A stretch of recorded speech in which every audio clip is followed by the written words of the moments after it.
নামাজ যেমন ফরজ পর্দা করা, আর এখনকার মা বোনেরা পায়ে গায়ে হাই হিল করে খালি কিলকিল, চোখে লাগায় মাস্কারা, ছেলেদের করে কামসারা, ঠোঁটে লাগাই লটকা ফিস, ছেলেরা দেয় শীষ, আর কপালে দেয় বড় বড় টিপ। ছেলেরা কয় এই মেয়েরাই আমার জন্য ঠিক, জোরে কন্যা নাউজুবিল্লাহ। আমার মা বোনেরা, আমার দরদিরা, ব্লাউজ বানাতে বানাতে পর্দা ফরজ করে দেওয়া হয়েছে। আর আমার মায়ের জাতিরা শহরে থাকেন, মন খারাপ করবেন না, ব্লাউজ বানাতে বানাতে পুরুষের স্যান্ডো গেঞ্জি ফেল করে দিয়েছেন। এত খাটো দেনার ব্লাউজ, শর্ট কামিজ ব্যবহার করেন, বিউটি পার্লারে যা ভুরু তোলেন, ঠোঁট কালার করেন। মাদান্ডে খোদার কসম করে বলে আপনি দাউস হবেন কিয়ামতের দিন। একটা বেপর্দা মহিলা দাউস হয়ে যাবে।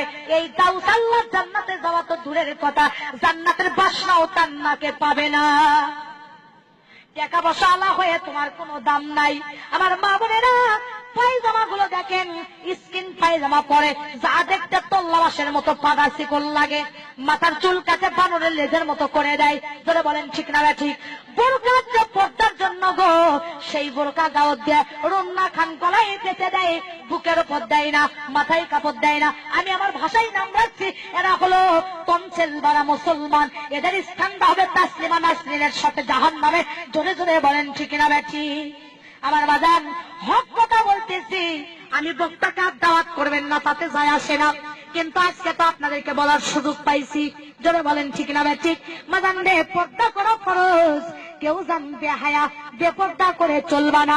মোটর সাইকেলের পিছনে শ্যাম্পু করে যায়, দেখনা পুরুষেরা কয় খায় না খায় মাল এক খান গেল। জোরে কোন ঠিক না ঠিক? হায় হায়, মহিলাদের চেহারা দেখে কয় মাল এক খান গেল। নাউজুবিল্লাহ নাউজুবিল্লাহ। আমার মা বোনেরা রে, আমার বন্ধুরা রে, তোমাদের কুদরাতে পায়ে হাত দেবারে, তোমাদের সন্তানের মতো, ছোট বোনের মতো তোমাদের কুদরাতে পায়ে হাত দিয়ে বলবো, মাগন মরে একদিন তোমরা যাবা, কবরের মেহমান একদিন হবা।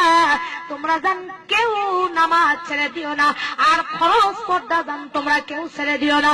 মাথার একটা চুল যদি কোনো বেগনা পুরুষ দেখে গো মা, কিয়ামতের দিন ৭০ একটা চুলের বেগনা পুরুষকে দেখানোর কারণে একটা চুলের পরিবর্তে ৭০টি সাপ তোমার মাথায় বেউড়ো করে দেওয়া হবে। মা বোনেরা আমার, খবরদার খবরদার, তোমরা কেউ বেপর্দা করে চলো না। মাথায় মাদানদের সময় থাকলে আমি মেহরাজের ঘটনাটা বলে দিতাম, কিন্তু 12টা ব্যক্তিতে আমার মাদান আল্লাহ যদি কোনোদিন নিয়ে আসে, আল্লাহ নবী 7টি দৃশ্য মেয়েদের ব্যাপারে মেহরাজে দেখে এসেছেন। কোনোদিন যদি এলাকার আশেপাশে এসে আপনারা যাবেন বলে দেব। আমার মা বোনেরা, ফরজ পর্দা করবেন, আর স্বামীর খেদমত করার দরকার আছে না নাই? আজকে দেখেন অফিসাররা সালাম পায়, কিস্তির সাহেব সালাম পায়, নিজের স্বামী সালাম পায় না। জোরে কোন ঠিক না ঠিক? কিন্তু বাজার যে ঘরের মধ্যে স্বামী স্ত্রীর মিল মহব্বত থাকবে, ঘরটা হবে জান্নাতের টুকরা। আর যে ঘরের মধ্যে স্বামী স্ত্রীর মিল থাকবে না, ওই ঘরটা হবে জান্নাতের টুকরা। আল্লাহ পাক স্বামী স্ত্রীর ব্যাপারে বলেছেন, হুন্না লিন্নাসি লিবাসুল লাকুম আনতুম লিবাসুল লাহুন্না।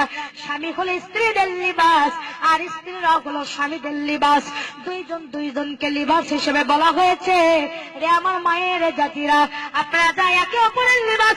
স্বামীকে মাঝে মাঝে গোসল করে দেবেন, স্বামীর সাথে রুক্ষ মেজাজে কথা বলবেন না, হাসি মুখে কথা বলবেন, আর স্বামীকে সালাম দেবেন। হযরত আয়েশা সিদ্দিকা হুজুর সাল্লাল্লাহু আলাইহি সাল্লামকে মাঝে মাঝে গোসল করে দিতেছেন। একদিন হুজুরকে আয়েশা গোসল করে দিচ্ছে, হুজুরের খুশির জবা লেগে আম্মা আয়েশার বুড়ো লোকের আঙ্গুল ফেটে গেছে। হুজুরের গায়ের সাথে পানি ঢালছে, রক্তের বন্যা বয়ে যাচ্ছে। আর নবীজি আমার হাতে দাঁড়াছে, দাঁড়া বলে, ও আয়েশা, তোমার পানি যে ঢালি তো রক্ত কিসের বন্যা বয়ে যায়? আয়েশা বলছি, ইয়া রাসূলুল্লাহ, আপনার গায়ে যখন পানি ঢালে আপনি যে খুশিতে বসে আছেন, আপনার খেদমত করতে যাইয়া ওই খুশির জাবা লেগে আমার বুড়ো লোকের আঙ্গুল ফেটে গেছে। নবী বলে, আয়েশা তুমি একবার আহাউ হু করনি কেন? তোমার কি কষ্ট হয়নি? আয়েশা বলছে, ইয়া রাসূলুল্লাহ, আপনি তো আমার একদিকে স্বামী, একদিকে আল্লাহর নবী, আপনার খেদমত করবে যাইয়া আমার কলিজাও যদি ফেটে যেত, আল্লাহ রাসূলকে খুশির থেকে উঠে দাঁড়ানোর কথা বলতাম না। মা বোনেরা, আল্লাহ নবীর 11 জন স্ত্রী ছিল, এক এক স্ত্রীর এক একটা গুণ আছে। একদিন আল্লাহ নবী খাদিজাকে যখন বিয়ে করে, খাদিজাতুল কুবরা, হুজুর সাল্লাল্লাহু আলাইহি ওয়াসাল্লাম যখন হিজরতে যাচ্ছেন, স্বামীকে তিনি এত ভালোবেসেছেন, দরজার সাথে পিঠ বাজায় ঘুমাইছে। মা বোনদের, অনেক বড় কিলো রাস্তা খানে কাবাই পিঠে করে লিয়া হুজুরের জন্য খাবার লিয়ে গেছে। কোনোদিন বিরক্ত হননি, টাকা পয়সারে হুজুরকে সহযোগিতা করেছে।